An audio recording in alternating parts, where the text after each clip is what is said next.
me just sip my water first because water is important. Pardon the banging noise as well. There's just construction going on beside the apartment. Yes, as you can see by the title of this video, I'm going to be explaining why I left uni. Alright, so let's just like, I'm gonna get comfy here. Let's just start at the beginning. So, straight away graduated from high school. I wanted to go into Charles Sturt University, and that's in Bathurst. Because I think I just want to be away and do my own thing, like independently, and I don't really want to like follow where everyone's at. And I didn't go to Bathurst. My parents were actually kind of upset at me for not wanting to pursue going into Bathurst University. I wanted to stay locally in Wollongong because I think it kind of like helped my marks as well at the same time, and from high school for the HSE. My friends were just all in Wollongong. I also was at the start of my past relationship, and yeah, so I just went in, and honestly, as cliche as this sounds, I stayed because of my ex-girlfriend that I was seeing. So I just enrolled at UOW and did like 3 months worth of college in UOW. It's like a pathway where you didn't really like get higher marks into the shit that you want to be doing, so it's like a pathway. And then after that 3 months, I went into I started my first year of uni. Now I had a feeling, because I didn't, when going to uni, I didn't know what I wanted to do, and I should have taken a gap year. I actually wanted to take a gap year, but I just kind of wanted to follow my friends and just like get it over and done with. And then my parents were so ecstatic that I got accepted into uni, so I'm just like, alright, look, I'm gonna like do this for my parents. Like, that's the reason why I went to uni. It was just because I wanted to make my parents proud, number one. Number two, I was doing it for them, you know, not really for me per se, just doing it for them. And number three, I wanted to stay because of my past relationship, like I said earlier. And so I got into uni and I wanted to do something creative, and I really like writing because I did well, and I hope I'm not bragging or anything, but I did quite well in English and like this writing stuff. And so I was just like, oh yo, let's go into journalism, because I also kind of like was doing photography and video stuff as my hobby, and I was like, oh, might as well put that shit into use. So I enrolled in journalism from first year, and I had this teacher. She was okay, but it was her first time teaching, and she kind of didn't really know what criteria to do, and so she was a bit like harsh on us, which is completely fair because it's the real world, you know, going into the real world. And she was a bit harsh on us, and she just didn't like my style of writing and the stuff that I'm reporting. You know, I'm always talking about social injustice and inequality and racism and everything. And then because she was white, she didn't really understood it, and she's like, oh, you should talk about this other stuff instead. You should be talking about this other stuff instead. I'm just like, no, that doesn't really interest me, you know.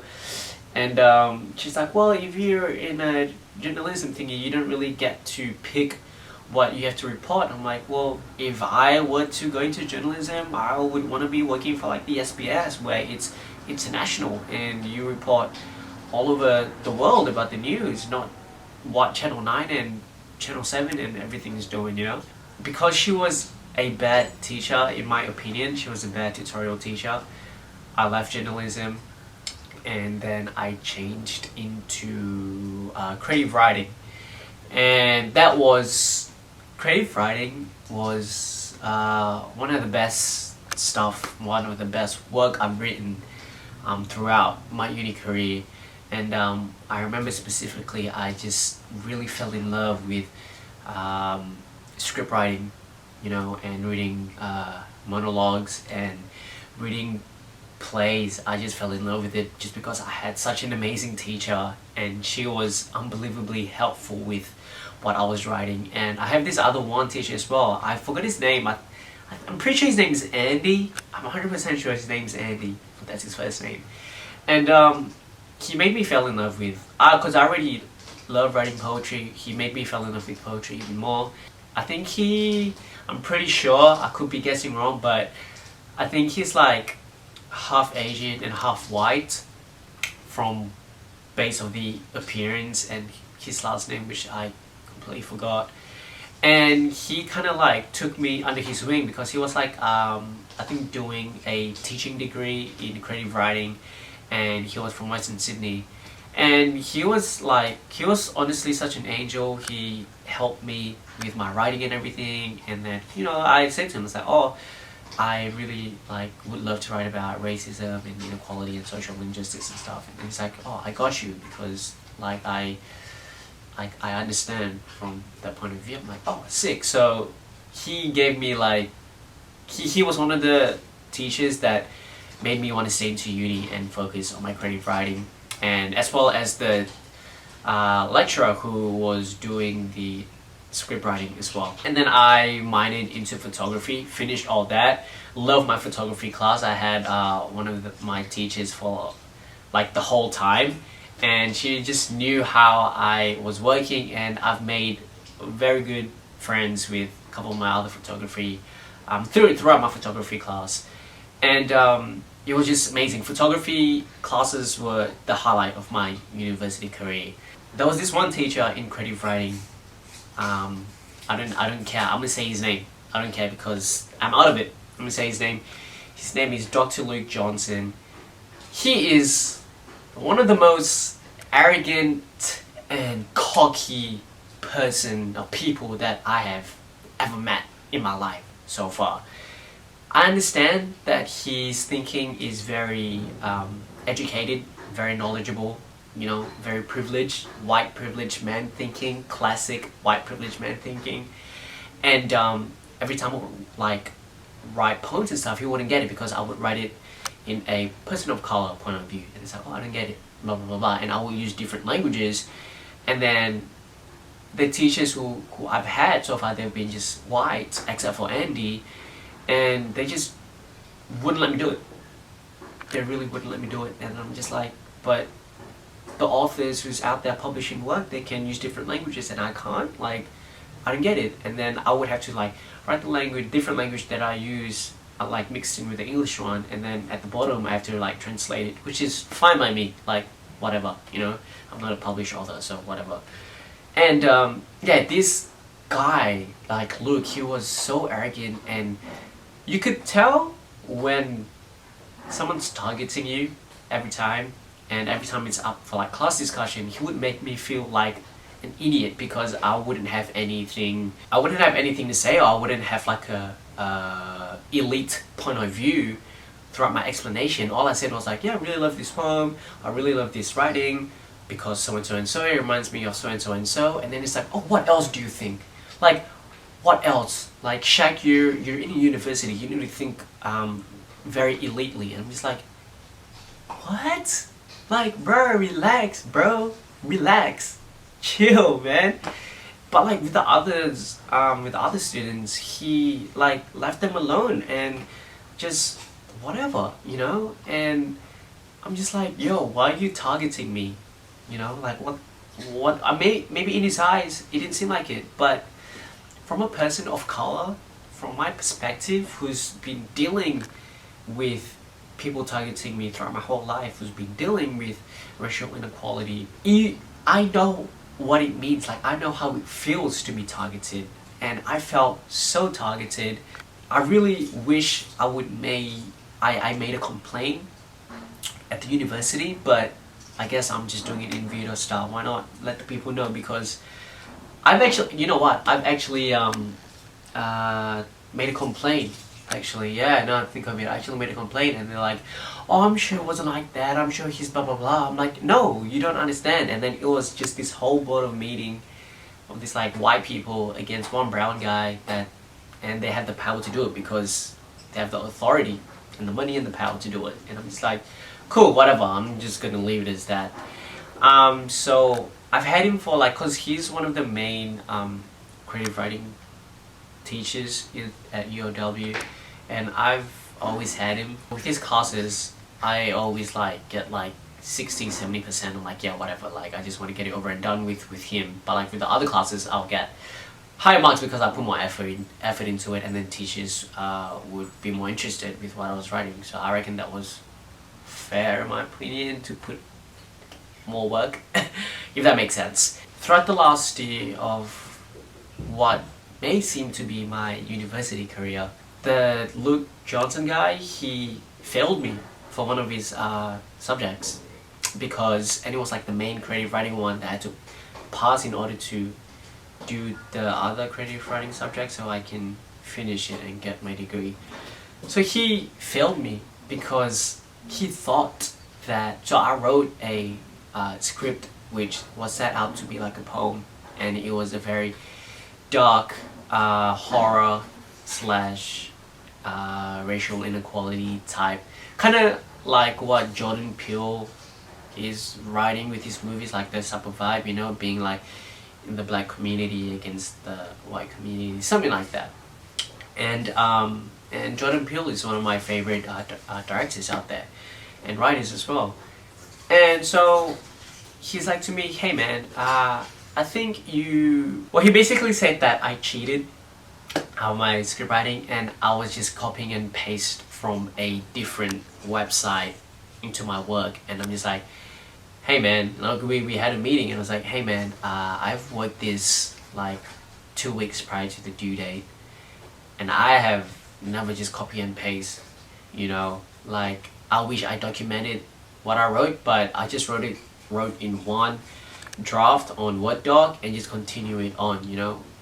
And he didn't believe me. He really thought I cheated. He's like, oh, we're gonna take you to the board meeting because it really looked like you cheated with this, and I just don't believe you. When I walked into the meeting though with him, the first thing he said was like, I wanted you to say that you plagiarized it so that it would be easy on our end. And I'm like, what? Like, I didn't plagiarize shit. And then he's just like, whoa, okay, I'm just saying. I'm like, well, I didn't do nothing, man. What the heck? I was so angry during that meeting with him, man. He just didn't want to listen to my side. And so we had the board meeting and everything, and they were just reviewing it and shit like that. Throughout that whole board meeting with like 4 different white men, including Luke Johnson, there was only one person who was on my side, and it was this woman who works throughout this whole plagiarizing stuff at the university, and she was helping me because she, like, I said to her, like, hey look, I'm sure you get this a lot, but I really didn't plagiarize shit, like this is my own work. And then she's like, look, honestly, from what you told me, I believe you, you know. And I did show some documentation of like what I was writing in like my book that was very, very like messy, and I showed it to them. They didn't believe me, but that one person, that one woman who was on my side, believed me, and I really do appreciate her. And you know, but a person of color, a brown guy with a woman next to me who was on my side against 4 different white privileged rich motherfuckers, obviously they're gonna win because they have the power. And so they're like, throughout the whole end of the meeting and everything, it took them like nearly 6 weeks to give me an answer whether or not I would fail the class or not. They straight up said, yeah, nah, you failed, man. It looks like you plagiarized. I'm just like, yo, what? Like, how bullshit is that? And so that was just so dumb, and I was so angry because I just had like 6 more months, man, and then this is wasted. I was so angry. I just wanted to leave straight away because I was like, this is a sign, like I just want to be doing something else. I want to get out of uni. And then I took like 3 months break, and then I got back into uni again. And then during this whole like coronavirus that's still happening at the moment, uni classes changed, and so it was all online. And then I had Luke again. I emailed him. I was like, hey man, just wanted to make sure that is this coronavirus, is it going to be affecting classes? If it is, let me know so I don't waste my time being in your class, and then you can just fail me another time again, because I don't think that it's fair for both you and I to be put in this position. So just let me know if classes are still going to resume or anything like that. And then he didn't reply me. He didn't reply me for like a month and a bit. And then I got an email from him saying that, hey Shaq, you haven't been going to any of my classes. Just wanted to let you know if you're not interested, you can just drop out of the subject. And I'm like, you telling me this now after not emailing me, after waiting like a month and a half? Like, what is happening? So that lack of communication. And I'm just like, you know what, this is a sign. I'm getting the fuck out of here. I had a big debate with my parents. Obviously, no parents would want to hear their kids just dropping out of uni. But I made a decision and I dropped out of uni. I'm like, I needed this. I need to do this in my life. I don't want to be wasting being in class anymore. Like, I'm 24 now, you know. I've got not much time in the world left. I'm going to be doing the shit that I enjoy, the shit that I want to be doing. And so far, I've been doing that stuff and I'm really enjoying it. And I've been super blessed with dropping out of uni, because with everything, there's always something better. There's another door that's opening up for opportunity. But being at uni, looking back, being at uni, I'm very grateful that I also went, because I've made the friends which I'm friends with, and some of them I'm proudly to say that they're my best friends. Some of them are my family, my additional family, my bonus family. And honestly, without them, I wouldn't be here where I'm at in my life. So honestly, all shout out to them, because they're the real MVP to help me through this whole shitty university career that I had. And I really wish I took a gap year. In any advice for those people who's watching, if you're graduated from high school or anything like that, just take a gap year, honestly, because then you will know what you want to do and you don't get so freaked out and because you just want to finish your studies. Like, yeah, look, education is very important, I believe it, but there are other ways to educate yourself, not just by being at a very high elite, at a very high elite system. You know, you can do it somewhere else, and it also depends with the job that you want to be doing after that. You know, so yeah, look, take a gap year, honestly, because it would help. But yeah, that's my story for the reason why I dropped out. It's honestly because of just that one teacher who I just want to. I don't condone violence, but he has that face where it just makes me want to punch him in the damn throat, because he's so arrogant. He's so arrogant, dude. But enough of me ranting. You know, that's my story. So I'm a bounce and catch you in the next episode.